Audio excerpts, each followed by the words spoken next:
अरे उना जाई। अबे सारे मेरारू मोट हाथ और का खींचा थारे पर हाथ छोड़ पहले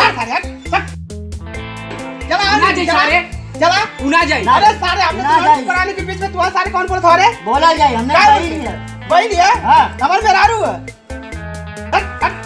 चले चला ना हम तो यार की ना जाइयो। चला हाथ छोड़ा, हम ना जाए। कहां नहीं अरे ऐसा मत कहा अब चला हाथ छोड़ा। अरे ये का कर तू ठीक थी वो दिन याद करा।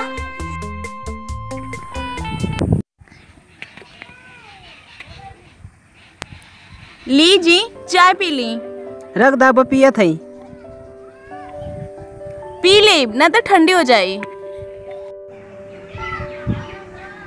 का जी चाहिए पिया नहीं? हाँ अरे अरे भुला गई नहीं यार। हाँ हाँ भुला तो जेबे करब। आजकल मोबाइल के ना और कुछ याद रहत बाप के।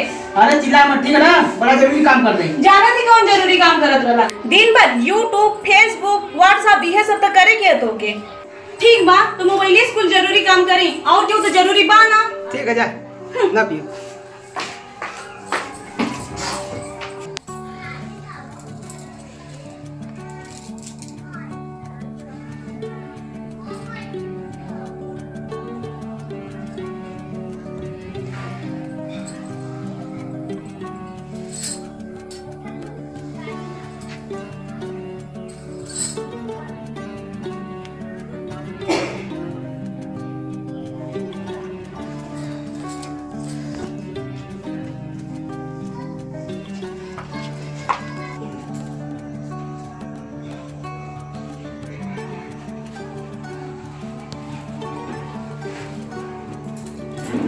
रुका हो डिस्टर्ब मत करा बड़ा जरूरी चीज देखा दे। मेहरारू से जरूरी कुछ ना बात ठीक ना। देखा गुस्सा मत दिया मोबाइल दा। जब देखा मोबाइल मोबाइल मोबाइल मेहरारू खाती तो समैया ना तो शादी काहे के कईली। ठीक है लेक्चर मत दा ठीक ना।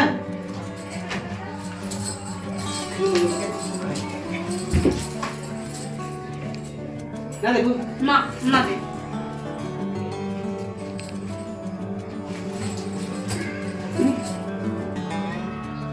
ऐसे तो बढ़िया सावत रहते इतना टेंशन ना हो जितना मोबाइल से होता।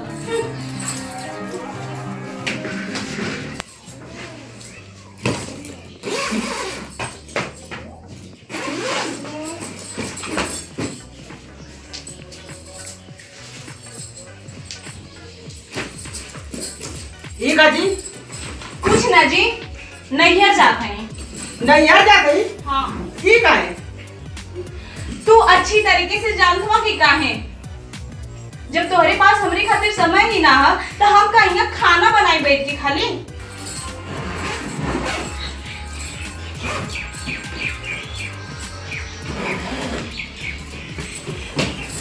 काय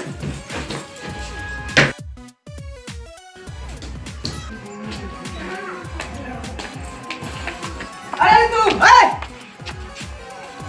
अरे ये का बेवकूफी है कहाँ जा तू।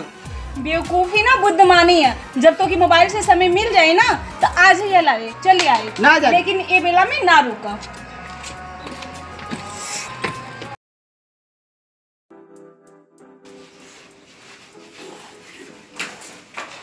सर फोन आओ थे यार।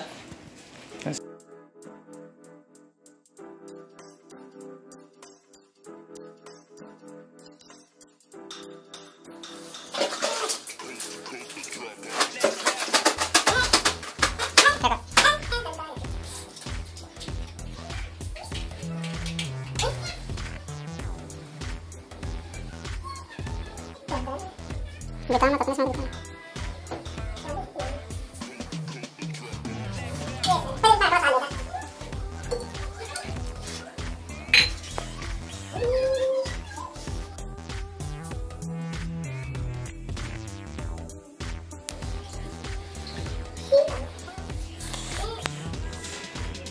मेरा रुपया क्या है।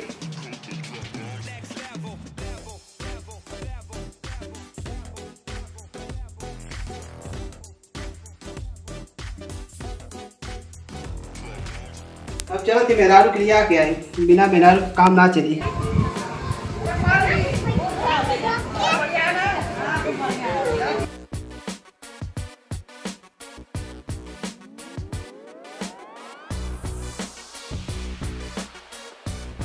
अरे नीतू, अरे कहाँ हो? अरे आओ बड़े, देखा हम तो लिया खातिर आ गई।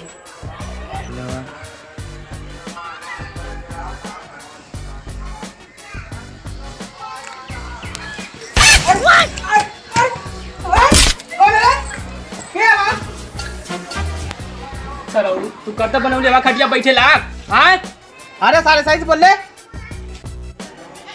उना जाई सारे, उना जाई कैसी ना? उना जाई। जब एक बार कह देने ना जाई तो ना जाई। अरे ऐसे कैसे ना जाई? ना जाई कह देनी ना। ए नीतू, ना जाई। अरे सारे मोर मेहरारू है, जाई कैसी ना रे? ना जाई। जाई कैसी ना? ना जाई। अरे अरे नीतू कहाँ हो? आवा जल्दी। ना जाई। कैसी ना जाई? ना जाई। अरे नीतू देखा तूने भाई सारे बहुत खिला था मैं। सारे तो मेहरारू के ख्याल रखे ले। कहाँ खिला? ला शर्म हो तोरे तन को। ला शर्म ना है, वैसे पूछ रहा। हम ना जाए तो ना जाए। तू ऐसा मत कराओ नीतू, ऐसा मत कराओ। चला सही बड़ा परेशान है। हम ना जाए तो ना जाए। अरे ऐसी कैसी ना? ना मन बता। अरे अब ऐसा गलती ना हुई, ना हो। कसम से। अब मोबाइल काम पर खाली यूज करो। ठीक है तो जा अहिया 3 महीना बाद तब चला। 3 महीना बाद? हाँ अरे 3 महीना बाद तब ले तो हमार जनाजा निकल जाये। अब कह देनी ऐसा गलती ना करम कसम से। देख ला। ठीक है तब 10 मिनट रुका, आवत है। अरे भाई तब पगला भाई क्या करे? अरे चुप सारे, तू का साथ टांग लड़ा थोड़े। जब तैयार हो तो चला ना। अरे बहन तो पगला गल बड़ी का, कहाँ करे साथे जाती? छोड़ सारे के जाए दे। मैं जो करे किया। हाँ जाए ता लो। ठीक है भाई जाए दे। जाए दा जैसन तोर मर्जी दीदी जो।